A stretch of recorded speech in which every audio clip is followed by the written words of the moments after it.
and resigned that commission in a very touching ceremony, and then left Annapolis shortly thereafter, made his way out of town over this London Town Ferry and on towards Mount Vernon, where he would spend home Christmas with his family for the first time in 8 years.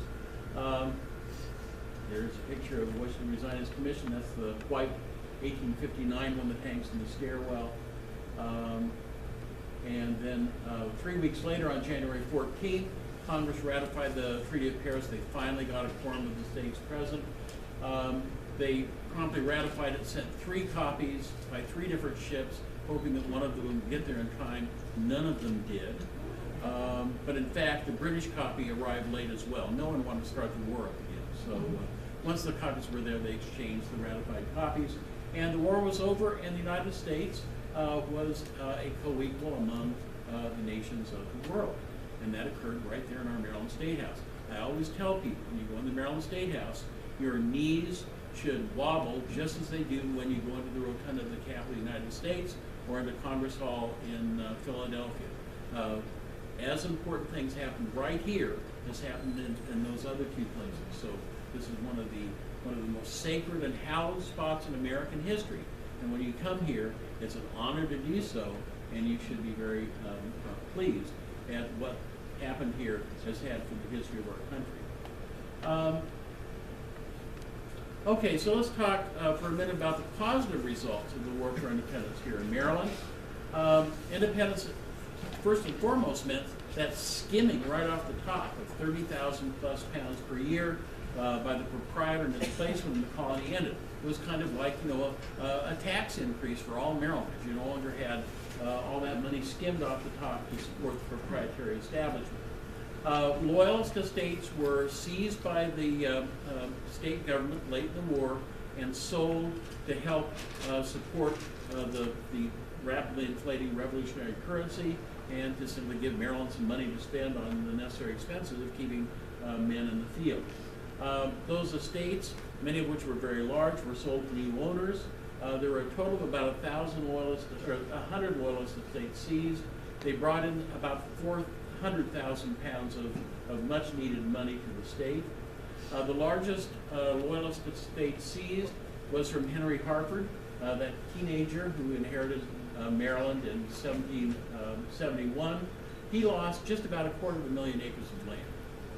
A lot of it in western Maryland, but still a lot of acreage. Some land was given as bounties for Maryland soldiers, so Maryland privates in particular, who probably never could have owned land, they at least had the chance to get 50 acres when they got out of the Army.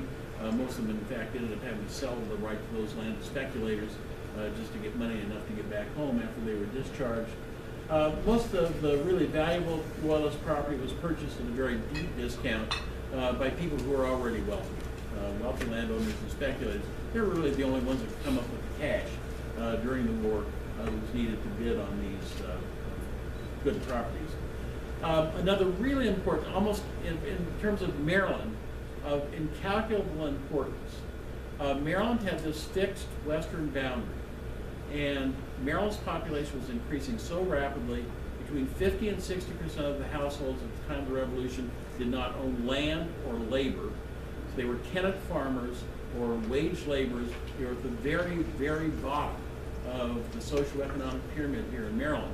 And they were having 10 to 14 kids on average per family.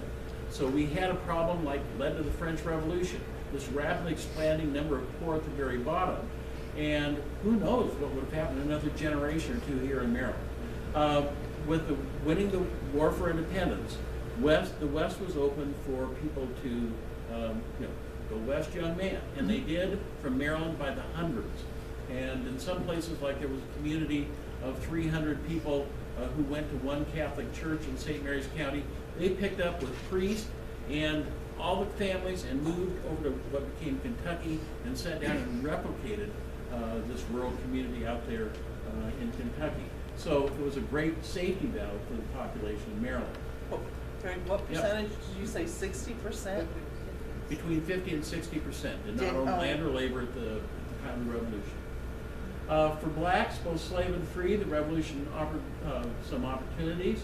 Some blacks served in Maryland military units during the War for Independence. The very first ship that Maryland built in early 1776 as part of our Maryland Navy was a ship called the Defense. Had 2 blacks on it, Negro Tom, who was almost certainly a slave, and one called Black Yankee, who may have been a free black person.